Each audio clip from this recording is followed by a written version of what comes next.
Je dis souvent qu'à mon âge, on sent l'orage venir avant les autres. Pas celui du ciel, non. Celui qui s'installe dans un salon bien rangé, autour d'une table avec des verres à pied et des assiettes Ikea, derrière les sourires polis. Ce dimanche-là, en montant l'allée jusqu'à la maison de mon fils, j'avais déjà cette sensation dans la poitrine, une sorte de pression sourde, comme si l'air était plus lourd. Je tenais un petit sac en papier dans la main avec 2 voitures miniatures et un livre sur les dinosaures pour les enfants. Rien d'extraordinaire, juste le genre de petites choses qu'un grand-père apporte en espérant voir les yeux de ses petits s'illuminer. C'est tout ce qui m'intéressait, moi. Léa qui me saute au cou, Tom qui veut que je m'assoie par terre pour jouer aux billes.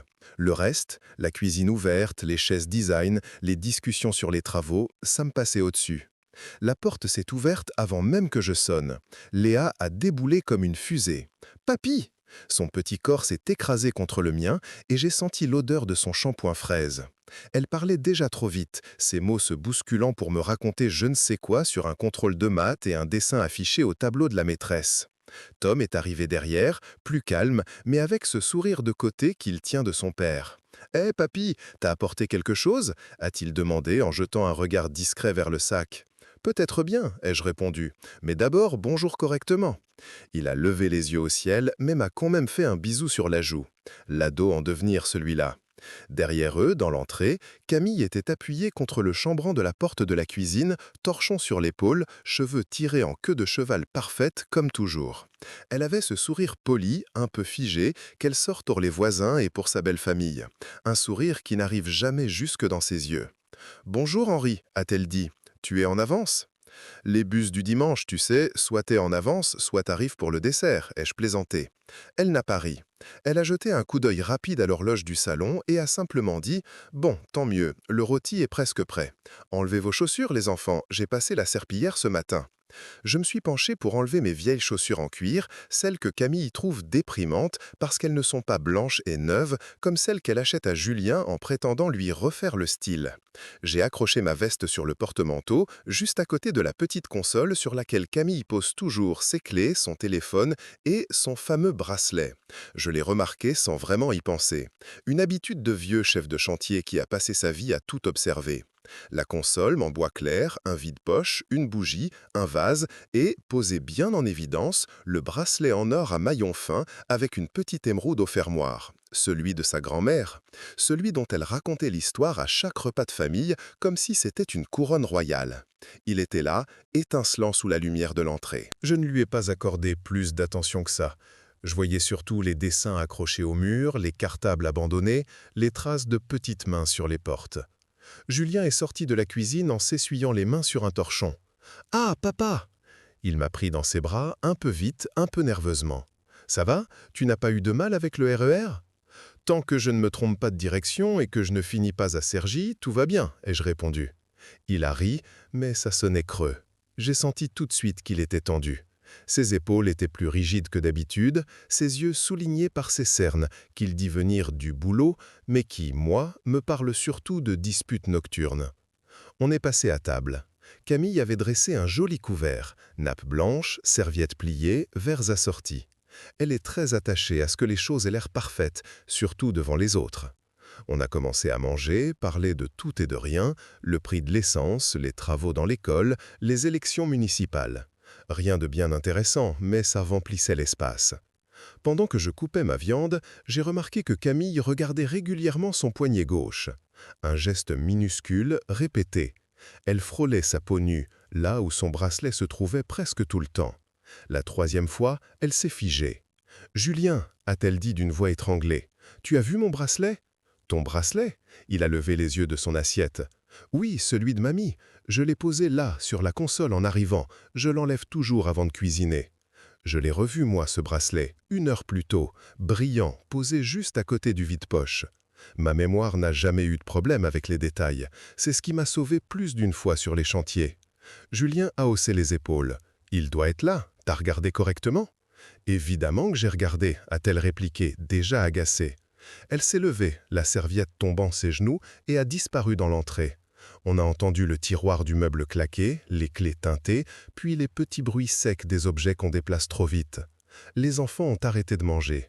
Léa a planté sa fourchette dans une pomme de terre sans y toucher. Tom jouait avec la croûte de son pain.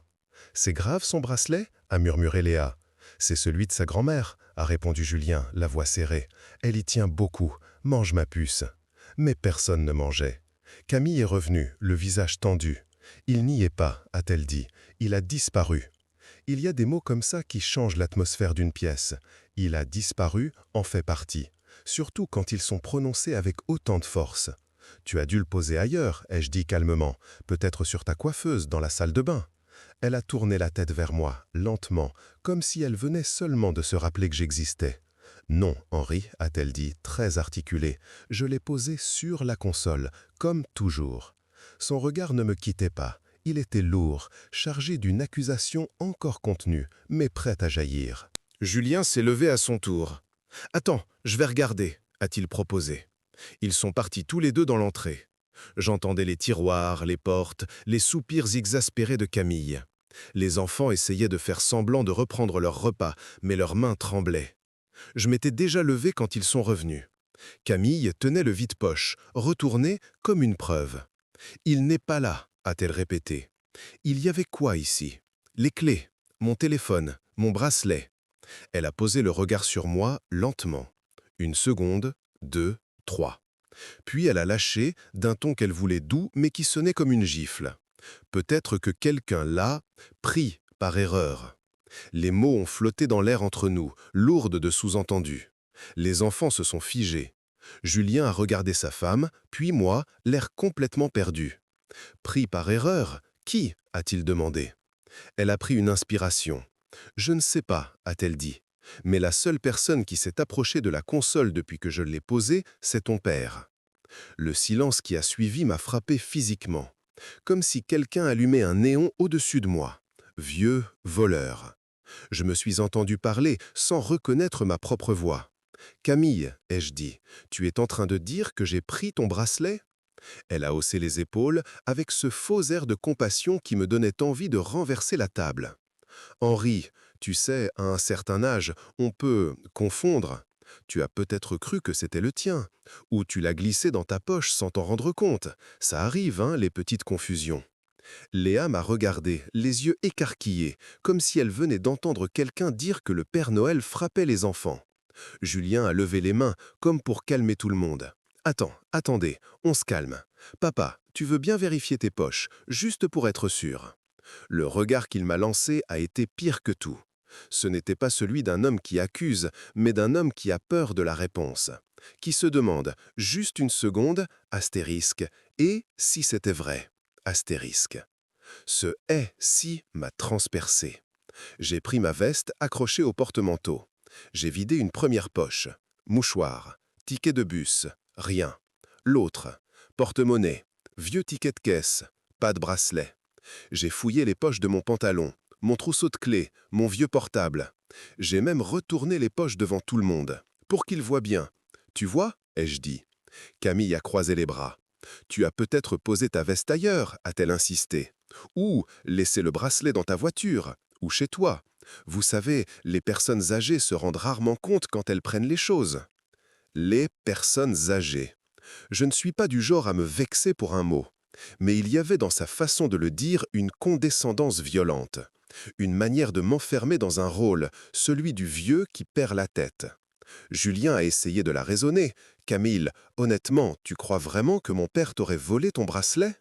Elle a haussé le menton. « Je crois que les faits sont là. » Il était sur la console. Après son arrivée, il n'y était plus. Je constate, je ne fais pas de roman. Moi, je voyais surtout une actrice qui déroulait un scénario bien préparé. On a fini le repas dans un silence gluant. Les enfants ne parlaient plus. Julien essayait de faire des blagues sans conviction. Camille soupirait bruyamment à chaque fois que ses yeux croisaient la console vide. Quand enfin je me suis levé pour partir, Léa s'est accrochée à ma taille. « Tu reviens quand, papy ?» a-t-elle demandé. « Bientôt, ma puce », ai-je répondu. Camille a évité mon regard.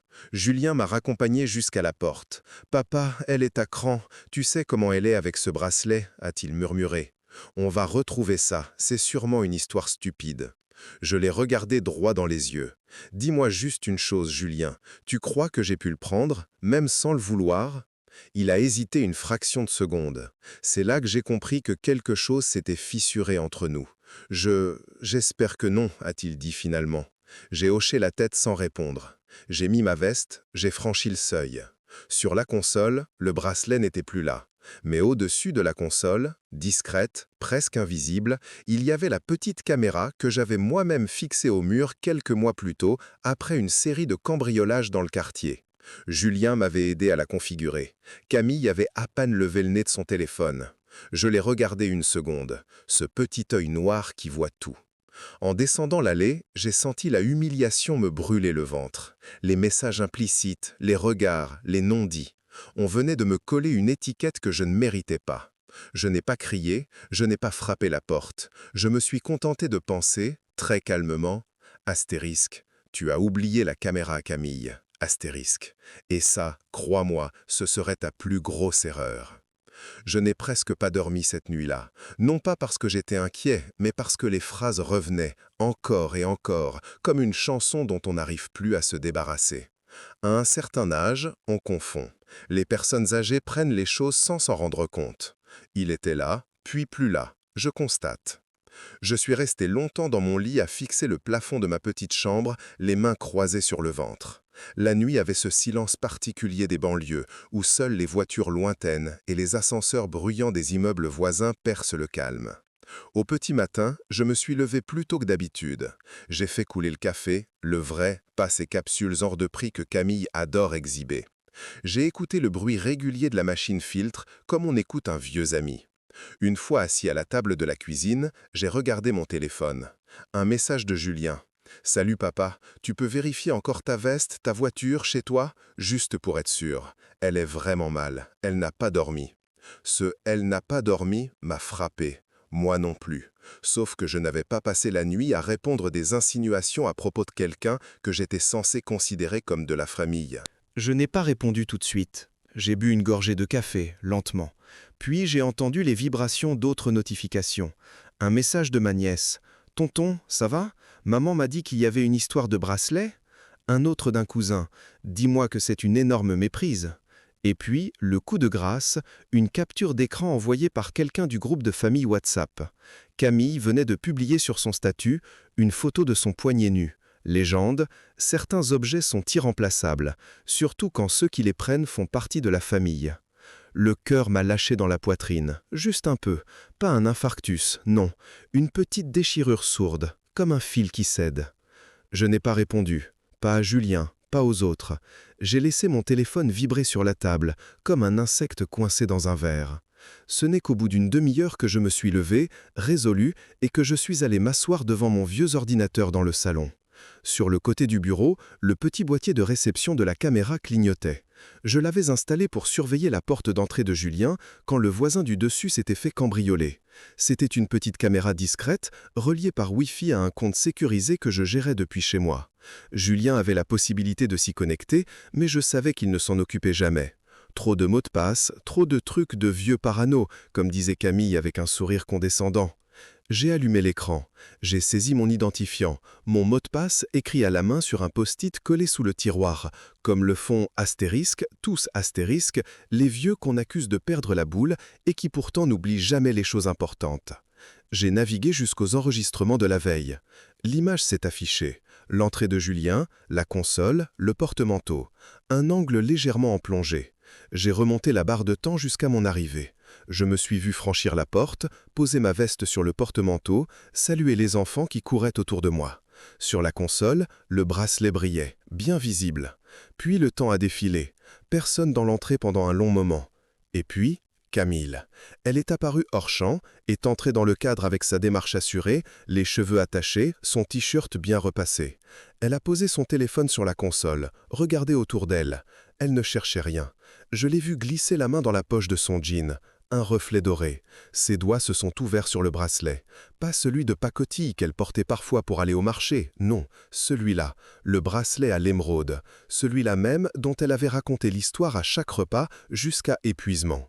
Elle l'a posé dans le vide-poche, l'a regardé une seconde, puis a hésité. On aurait dit qu'elle discutait avec elle-même. Et soudain, ce geste minuscule, presque imperceptible, elle a repris le bracelet et l'a glissé dans son sac à main, ouvert à côté. Elle a jeté un coup d'œil furtif dans le couloir, vers le salon, vers l'escalier. Elle n'a pas levé les yeux vers la caméra. Elle a remis son sac droit, a arrangé les clés par-dessus comme pour camoufler le tout, puis elle est sortie de l'entrée et a disparu du champ. Quelques minutes plus tard, elle est revenue devant la console, sans sac cette fois, et a commencé son petit numéro de panique. Fouiller le vide-poche, soulever un magazine, appeler Julien. C'était un spectacle répété, préparé, exécuté. Je me suis penché plus près de l'écran. Plus tard, après que je suis parti, la caméra l'a filmé une nouvelle fois. Elle entre dans l'entrée, prend son sac, sort le bracelet, le regarde longuement, sourit, ce sourire satisfait qu'elle garde habituellement pour ses stories Instagram, puis le glisse dans la poche intérieure de son manteau. Je me suis redressé, les doigts serrés sur le bord de la table. Ce n'était pas de la confusion, ce n'était pas de la nervosité, ce n'était pas un geste de panique. C'était un coup monté, une mise en scène. Je ne peux pas dire que j'ai été surpris, déçu, oui, mais surpris, non, pas vraiment. J'avais déjà vu ce genre de personnalité à l'œuvre dans ma carrière. Sur les chantiers, il y avait toujours quelqu'un qui faisait une erreur puis rejetait la faute sur le dernier arrivé, ou sur l'ouvrier étranger, ou sur le plus vieux, toujours celui qui se défend le moins. Camille avait simplement trouvé son bouc émissaire idéal, le beau-père, vieux, confus, un peu seul, facile à accuser, difficile à défendre. Je n'ai pas tout de suite pensé à ce que j'allais faire de ces images, je les ai juste regardées, encore et encore. Puis j'ai fait ce que tout bon vieux parano ferait, j'ai sauvegardé la séquence sur une clé USB. J'en ai fait une copie sur un disque dur externe. Puis j'ai exporté quelques images fixes, où l'on voyait bien son visage, sa main, le bracelet, on ne sait jamais. Les ordinateurs, ça tombe en panne, les clés USB, ça se perd. Mais 3 copies, c'est une assurance. Ensuite, j'ai fermé l'ordinateur, je me suis servi un second café, bien noir, et je me suis assis près de la fenêtre. Je n'étais plus inquiet, je n'étais plus vraiment blessé non plus. À la place, je ressentais une sorte de calme glacé. Le calme de quelqu'un qui tient une vérité solide entre ses mains pendant que les autres jonglent avec leurs mensonges. Je n'allais pas me précipiter chez eux en hurlant, brandissant ma clé USB comme une arme. Non, ce genre de vérité se révèle au bon moment. Comme une carte que l'on garde près du cœur dans une partie de poker, en attendant que l'adversaire mise tout. Et Camille n'avait pas encore tout misé. Elle ne savait pas que la partie était déjà perdue. La journée a continué comme si de rien n'était en apparence. J'ai fait un peu de ménage, arrosé les plantes du balcon, mis un vieux vinyle de Brel pour meubler le silence. Mais mon téléphone n'arrêtait pas de vibrer. Des messages de famille, à demi-mot, des « tu sais, à nos âges, ça arrive ce genre de truc », bienveillants. Des « elle était très attachée à ce bracelet, tu comprends », qui ne parlaient jamais de mon honneur, seulement de sa douleur. J'ai ignoré tout ça. Je savais ce que je valais. J'avais passé 70 ans de ma vie à bâtir des maisons solides, des chantiers qui tiennent, un nom dont mes voisins n'avaient jamais eu à rougir. Je ne laisserai pas un post WhatsApp et une belle fille dramatique démolir ça. Le lendemain matin, on a frappé à ma porte. J'ai ouvert et j'ai vu Julien sur le palier. À côté de lui, Camille. Elle portait ce manteau beige qu'elle aime tant, celui qui a toujours l'air sorti d'une publicité. Son visage était sérieux, la mâchoire crispée. Julien, lui, avait l'air de quelqu'un qui n'a pas dormi. « On peut entrer » a-t-il demandé. Je me suis écarté sans rien dire. Ils sont entrés tous les deux dans mon salon. Camille a commencé à regarder autour d'elle comme si elle visitait un appartement à louer. Ses yeux passaient sur les meubles, les étagères, la table basse. « On ne va pas rester longtemps » a-t-elle dit. « On voudrait juste vérifier quelques endroits. » « Vérifier » et je répétais. Elle a croisé les bras. « Henri, tu comprends, c'est symbolique pour moi ce bijou. Je dois être sûr. Tu peux nous laisser regarder un peu ?» Julien a levé les mains. « C'est juste pour être tranquille, papa. Si on ne trouve rien, l'affaire est close. » L'affaire, mon honneur réduit à une affaire à clore, comme un dossier administratif. J'aurais pu refuser, j'aurais été dans mon droit. Mais j'ai vu les yeux de Julien, l'angoisse, la honte, la peur que la situation ne dégénère encore. Alors j'ai avalé ma fierté. « Faites », ai-je dit simplement. Et j'ai regardé ma belle-fille fouiller mon salon, ouvrir les tiroirs du meuble TV, soulever les coussins du canapé, inspecter les étagères, soupeser un vide-poche où je garde mes pièces jaunes. Elle cherchait, d'un air concentré, presque professionnel, comme si elle menait une perquisition. Julien murmurait pardon à chaque meuble qu'elle touchait. À un moment, elle s'est tournée vers moi, la tête légèrement penchée. « Tu es sûr que tu te souviens de tout, Henri ?» Elle insistait sur le astérisque sur astérisque. Les petits gestes, les objets qu'on prend mécaniquement. À ton âge, le cerveau sélectionne. Je l'ai regardée droit dans les yeux. À mon âge, Camille, on a surtout appris à reconnaître les mauvais comédiens. Elle a cligné des yeux, comme frappée. Elle n'a rien trouvé, évidemment. Et pourtant, en sortant, elle m'a lancé ce dernier petit crochet. « S'il te plaît, réfléchis bien. Si tu retrouves ce bracelet quelque part, j'aimerais que tu me le rendes avant que ça n'aille plus loin. Personne n'a envie de parler de ça au commissariat. » Au commissariat, voilà, le mot était lâché. Ils sont repartis.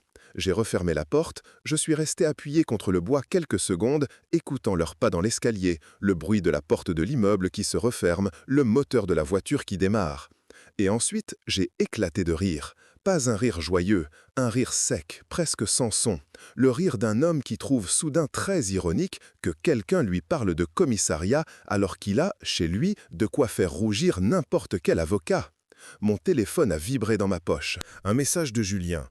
Elle est décidée à porter plainte si on ne retrouve pas le bracelet. Ils m'ont dit au commissariat qu'elle pouvait déposer une main courante. J'essaie de la calmer. Elle avait déjà parlé à la police. J'ai répondu simplement « Ne t'inquiète pas pour moi ». Il n'a pas compris ce que ça voulait dire, mais il comprendrait bientôt. Ce soir-là, en rangeant la vaisselle, j'ai trouvé dans ma boîte aux lettres un petit mot glissé sans enveloppe. Je l'ai reconnu tout de suite, l'écriture ronde et régulière de Camille.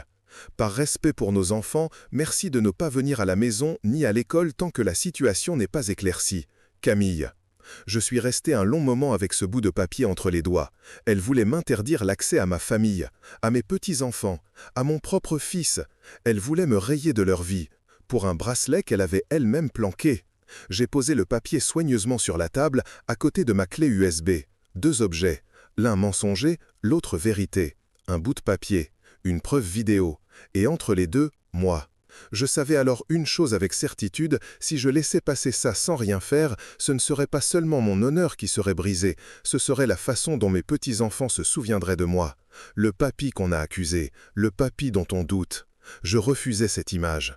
Alors ce soir-là, j'ai commencé à réfléchir à autre chose qu'à ma douleur. J'ai commencé à réfléchir à ma stratégie. Je me suis mis à écrire. Un vieux réflexe de quand j'étais chef de chantier. Quand le planning partait en vrille, je posais tout sur papier. Ici, ce n'était pas des heures de bétonnage ou de livraison de matériaux. C'était des faits, des phrases, des regards. J'ai pris un carnet à spirale, un stylo, et j'ai écrit en haut de la première page « Camille, bracelet, mensonge ». En dessous, j'ai détaillé la chronologie. Arrivé chez Julien, bracelet vu sur la console. Aucun autre invité. Camille seule dans l'entrée, caméra enregistre. Geste de dissimulation dans le sac.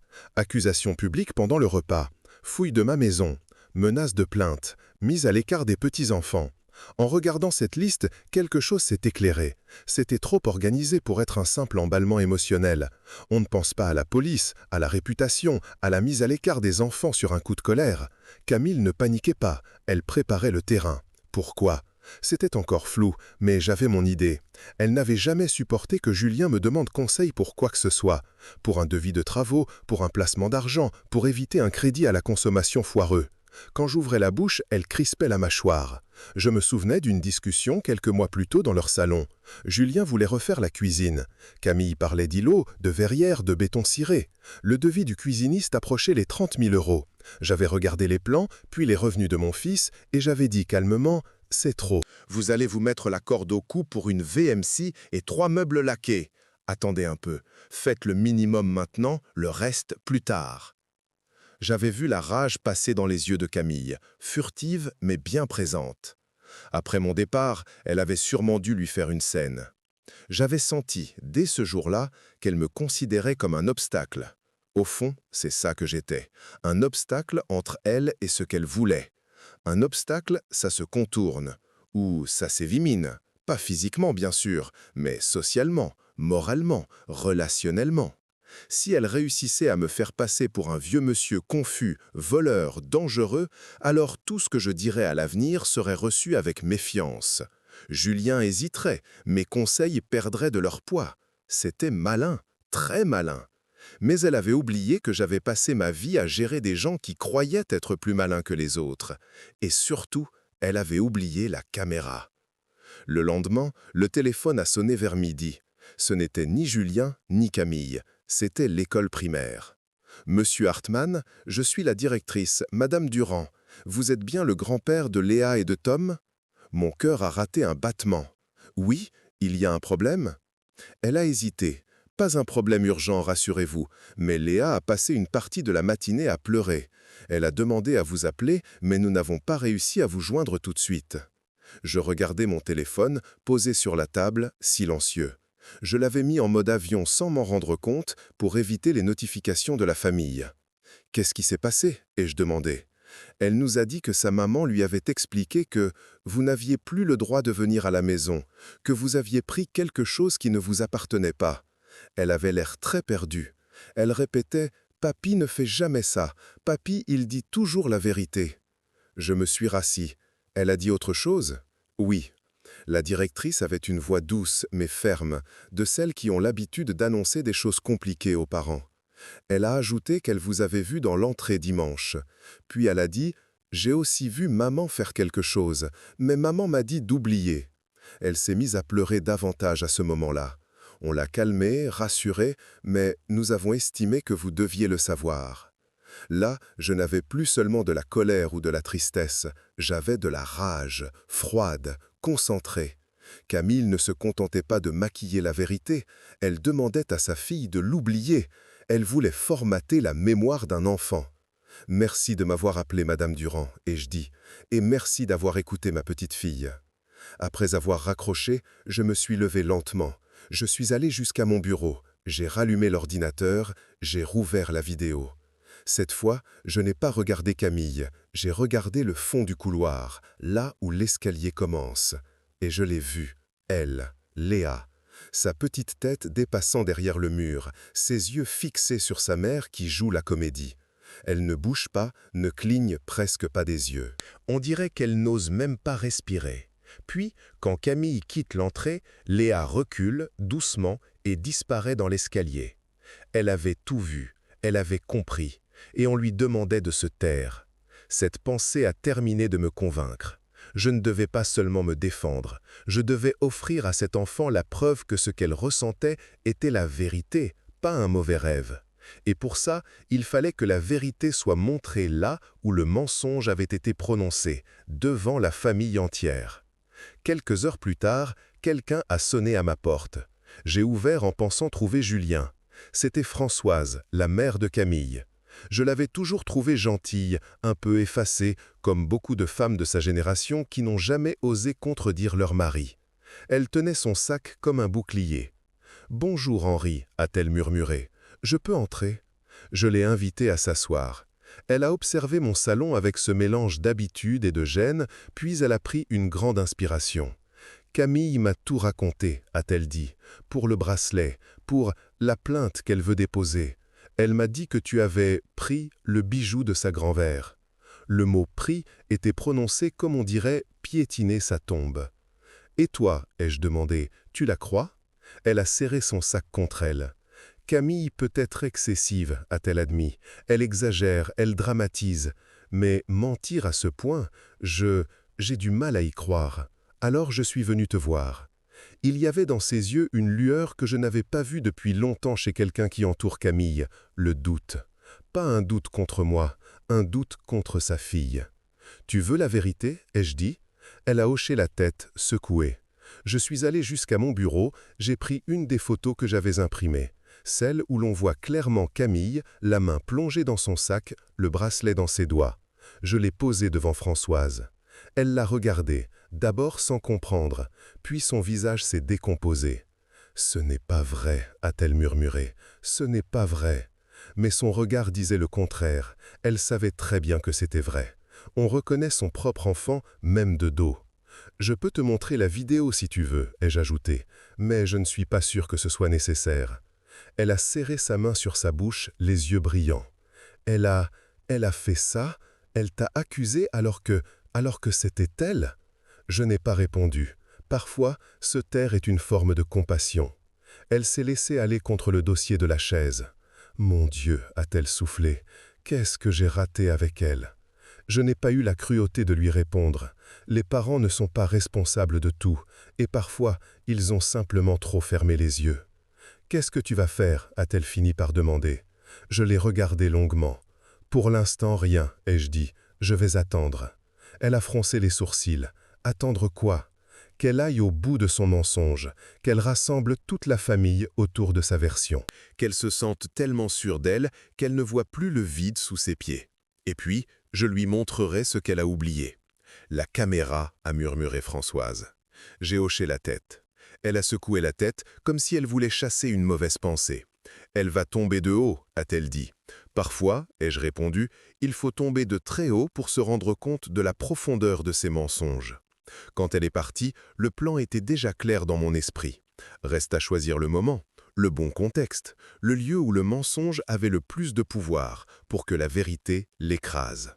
Ce lieu, il s'est imposé tout seul quelques jours plus tard quand Julien m'a appelé. « Papa, m'a-t-il dit, samedi, c'est notre anniversaire de mariage avec Camille, 10 ans. On fait un dîner au restaurant avec quelques amis, ses parents, 2-3 cousins. Elle ne voulait pas t'inviter, mais j'ai insisté.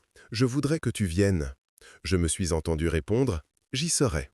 Le restaurant qu'ils avaient choisi se trouvait dans le centre-ville, sur une petite place où les terrasses se remplissaient dès que le soleil osait se montrer. Un de ces endroits où les serveurs portent des tabliers noirs, où les verres sont plus nombreux que les plats et où le menu du soir contient plus d'adjectifs que de nourriture réelle. Je suis arrivé avec quelques minutes d'avance. C'est un tic que je n'ai jamais perdu. Être à l'heure, voire un peu en avance, est une question de respect, comme soigner ses finitions sur un chantier. L'intérieur était chaleureux, éclairé par des suspensions en laiton. Au fond, une grande table nous attendait, déjà occupée à moitié. J'ai reconnu 2 amis de Camille, ses parents, un cousin de Julien et, au centre, le couple du jour. Julien portait une chemise blanche. Il avait l'air fatigué, mais il souriait, comme on sourit sur les photos qu'on ne veut pas gâcher. Camille, elle, était impeccable. Robe bleu nuit, cheveux lâchés en vagues parfaitement travaillés. Elle avait ce sourire brillant qui fait illusion sur les réseaux sociaux. Autour d'elle, les gens riaient, commentaient la belle décoration, les années de mariage, On se rappelle encore de la mairie, hein ?» Quand elle m'a vu, elle a eu une microseconde de crispation, un battement de cils plus long que les autres. Puis, le masque s'est remis en place. « Henri » a-t-elle lancé avec un sourire poli. « Tu as trouvé? Tu t'es pas perdu ?»« Pas encore » ai-je répondu. « Je garde ça pour plus tard. » Julien m'a embrassé. « Merci d'être venu, papa. » Je lui ai serré l'épaule un peu plus fort que d'habitude. Je me suis assise à une place qu'on m'avait laissée à l'extrémité de la table, pas trop près de Camille. Stratégiquement, c'était intelligent de sa part. Me mettre loin du centre, loin du cœur de la conversation. Moins visible, moins audible. Les entrées sont arrivées, avec leur mousseline de légumes et leur émulsion de je ne sais quoi. Les conversations se sont enchaînées. On a parlé vacances, travaux, école privée, inflation. Personne n'a mentionné le bracelet. Personne n'a osé prononcer le mot. Mais dans certains regards que l'on posait sur moi, je lisais encore un reste de suspicion. Comme si, même sans preuve, l'histoire de Camille avait planté sa graine. Elle, de son côté, rayonnait. Elle parlait fort, riait beaucoup, touchait le bras de ses amis, embrassait ses parents sur la joue en les remerciant d'être là. Elle contrôlait la soirée. Elle croyait, très sincèrement, qu'elle avait gagné. Quand les plats principaux ont été débarrassés, le serveur est arrivé avec un petit gâteau décoré d'un 10 ans en chocolat. Tout le monde a applaudi. Certains ont commencé à filmer avec leur téléphone. C'était le moment que j'avais choisi. Je me suis levé doucement avant que quelqu'un ne commence un discours. « Je peux dire un mot ?» ai-je demandé. Quelques têtes se sont tournées vers moi, surprises. Camille s'est figée, le sourire encore collé sur le visage. « Bien sûr, papa » a dit Julien. « Vas-y » Je me suis avancé un peu, les mains jointes devant moi. « Je n'ai pas apporté un grand discours » ai-je dit. « Ni un poème.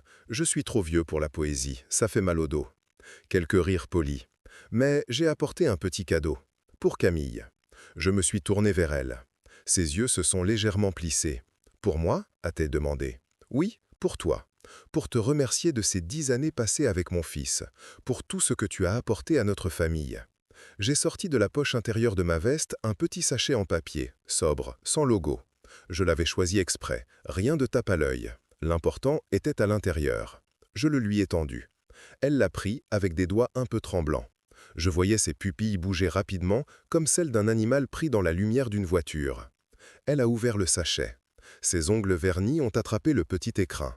Elle l'a ouvert. Et tout l'air a quitté son visage. Le bracelet. Le même bracelet. L'or, l'émeraude. Son héritage, son symbole, son arme. Il brillait sous les lumières du restaurant, exactement comme sur la console de l'entrée ce fameux dimanche. Les conversations se sont éteintes, les rires aussi. On aurait entendu tomber un couteau sur le carrelage. « Mais, a-t-elle balbutié, mais comment ?» Sa voix tremblait. Je ne l'ai pas quitté des yeux. « Il paraît que certains objets sont irremplaçables », ai-je dit. J'ai pensé qu'il serait dommage qu'un souvenir de famille disparaisse par erreur. Un cousin a chuchoté « Le bracelet ?» et le mot s'est répandu le long de la table comme une traînée de poudre. Les gens regardaient tour à tour Camille, le bracelet, puis moi. Julien avait blêmi. « Papa, tu l'avais depuis le début ?» a-t-il demandé d'une voix étranglée. Je l'ai regardé. « Non », ai-je répondu, « mais j'ai toujours eu quelque chose d'autre. » J'ai sorti alors, de la même poche, une petite enveloppe blanche. À l'intérieur, quelques photos imprimées. Et dans l'autre poche de ma veste, la clé USB.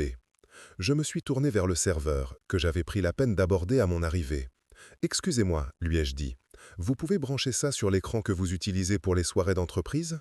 On ne va pas passer un diaporama de vacances, je vous rassure. Il a hésité, jeté un regard vers le gérant qui a hoché la tête. Il connaissait visiblement Julien qui avait déjà organisé ici des repas d'équipe.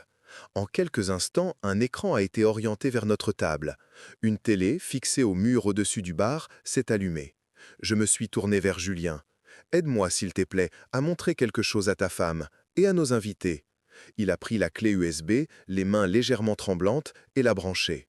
Camille s'est redressée brusquement. « Non », a-t-elle lâché. « Ce n'est pas le moment. On est là pour fêter notre anniversaire, pas pour laver le linge sale devant tout le monde. » « Justement, » ai-je répondu, « le linge sale, tu l'as déjà étendu. Je me contente de montrer la machine. » La première image s'est affichée sur l'écran. L'entrée de leur maison, la console, le porte-manteau. On aurait dit une capture d'une caméra de surveillance, parce que c'en était une. Au début, certains convives ne comprenaient pas. Ils regardaient l'écran, puis nos visages. Puis Camille est apparue à l'écran. À ce moment-là, le temps s'est arrêté. On la voyait entrer dans le champ, poser son sac, jeter un coup d'œil autour d'elle. On la voyait glisser la main dans sa poche. On la voyait sortir le bracelet. On la voyait le mettre dans son sac. Sans panique, sans hésitation, avec un calme presque ennuyeux. Une amie à elle a murmuré « C'est quand ?» Le dimanche, ai-je répondu, juste avant le repas, juste avant qu'elle annonce à tout le monde qu'il avait disparu.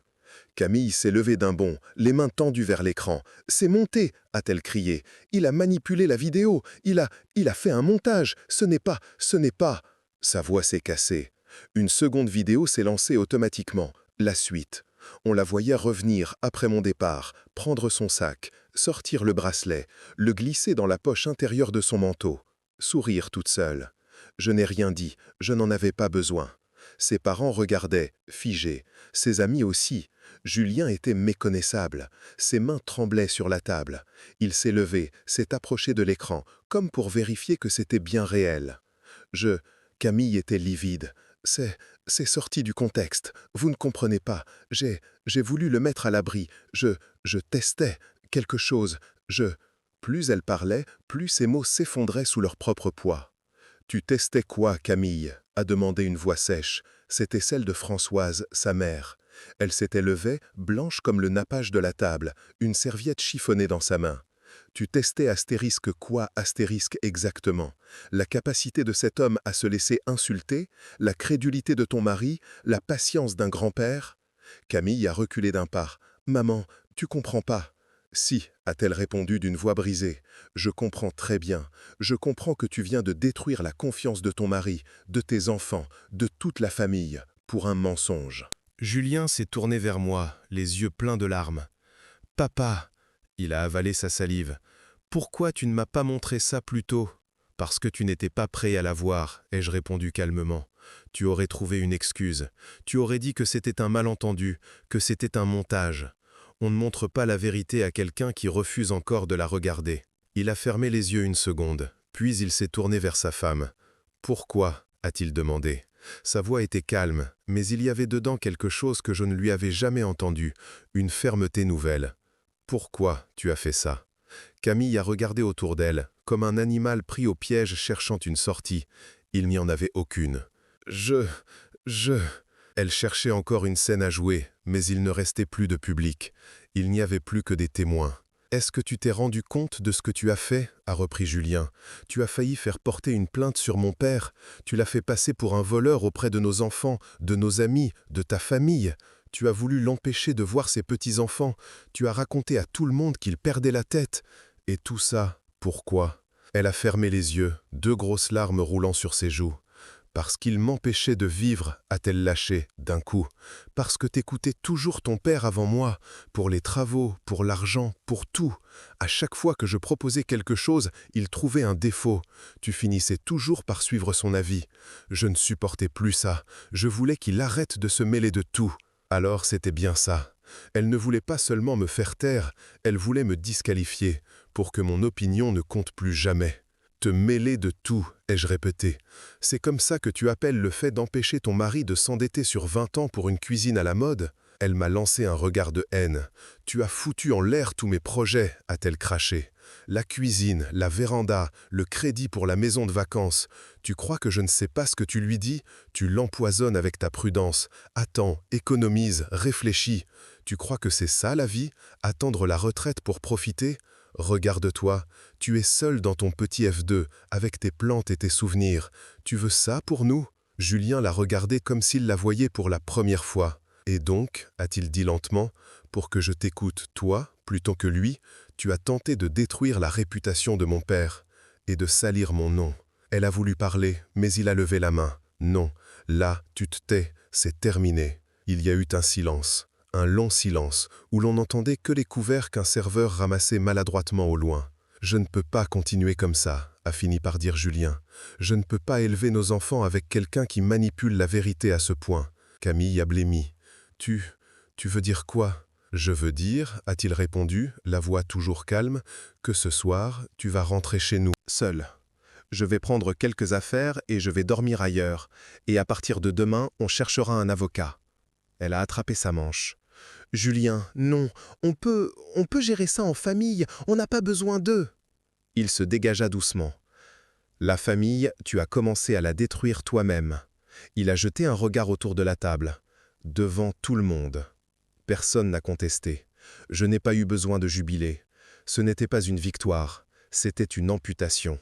Nécessaire, peut-être, mais douloureuse. Camille a ramassé son sac, le bracelet serré dans sa main.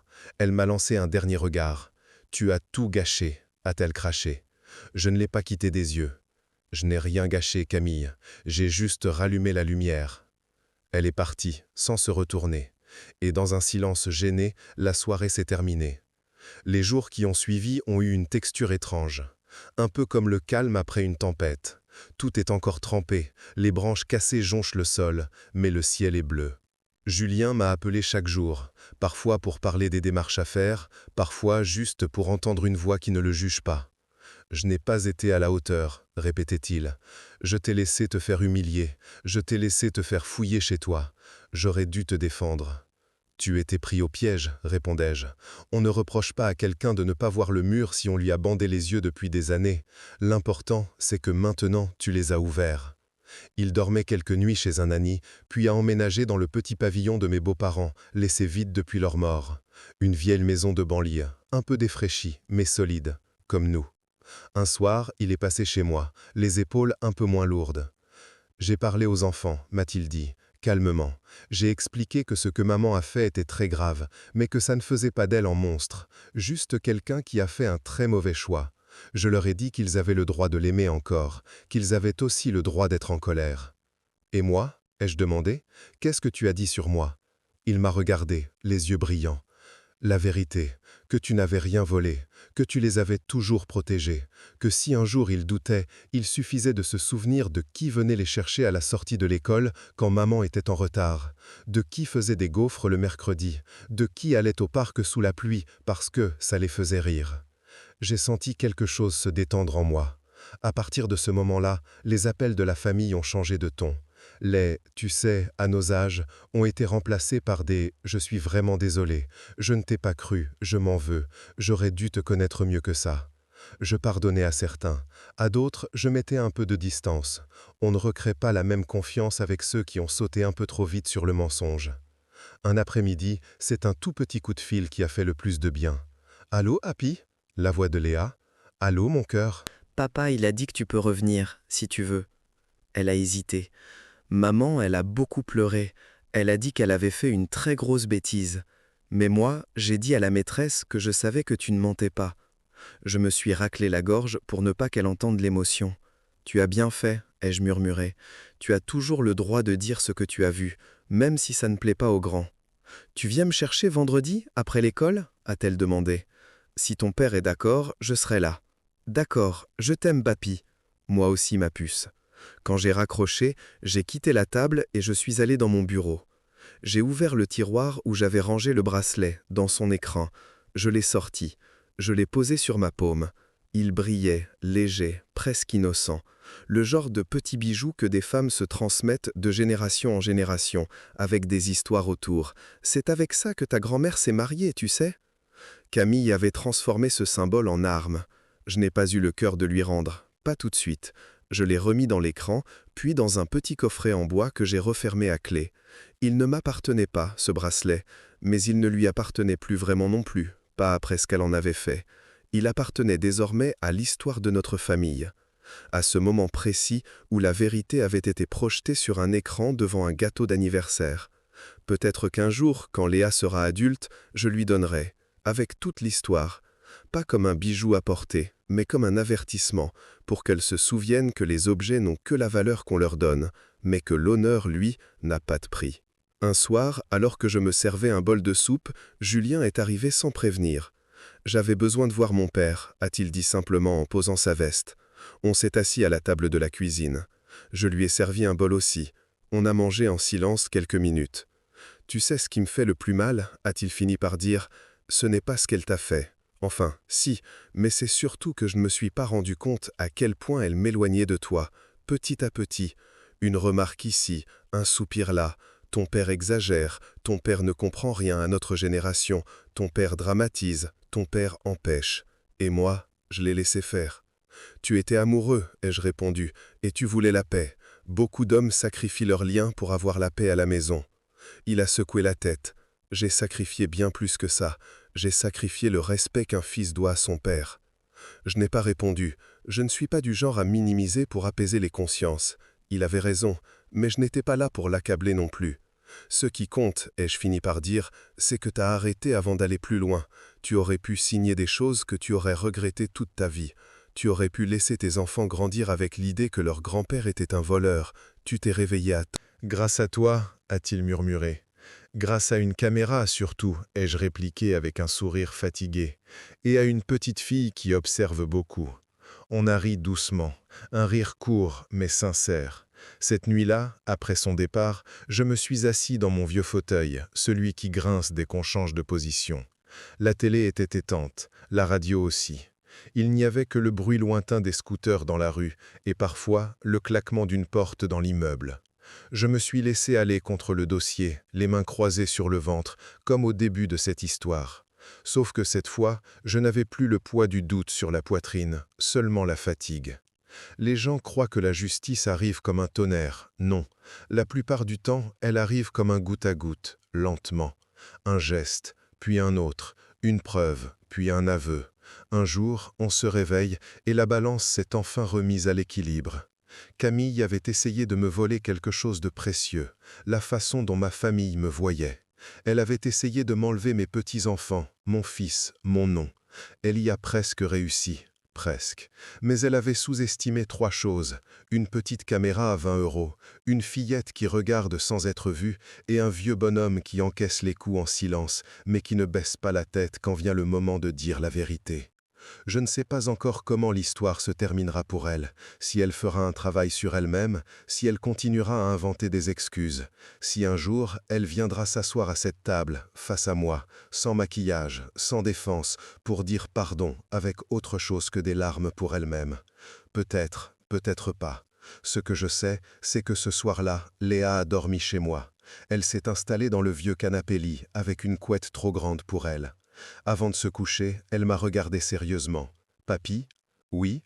Quand les gens disent des choses fausses sur toi, ça fait quoi ?» Je me suis assis au bord du canapé. « Ça fait comme si on marchait sur ton ombre, » ai-je dit. « Comme si on essayait de te changer sans te toucher. Mais tu sais quoi ? L'ombre finit toujours par revenir quand le soleil se lève. » Elle a réfléchi. « Alors, toi, tu es revenu. » « Disons que je ne suis jamais vraiment parti, » ai-je répondu. Elle a souri, a fermé les yeux et s'est endormie à côté de la peluche que je lui avais offerte il y a des années. Je suis resté là un moment à la regarder respirer. Puis je me suis levé, j'ai éteint la lumière et je suis retourné m'asseoir dans mon fauteuil. Dehors, la nuit était redevenue une simple nuit. L'orage était passé. La maison tenait encore debout. Et moi aussi.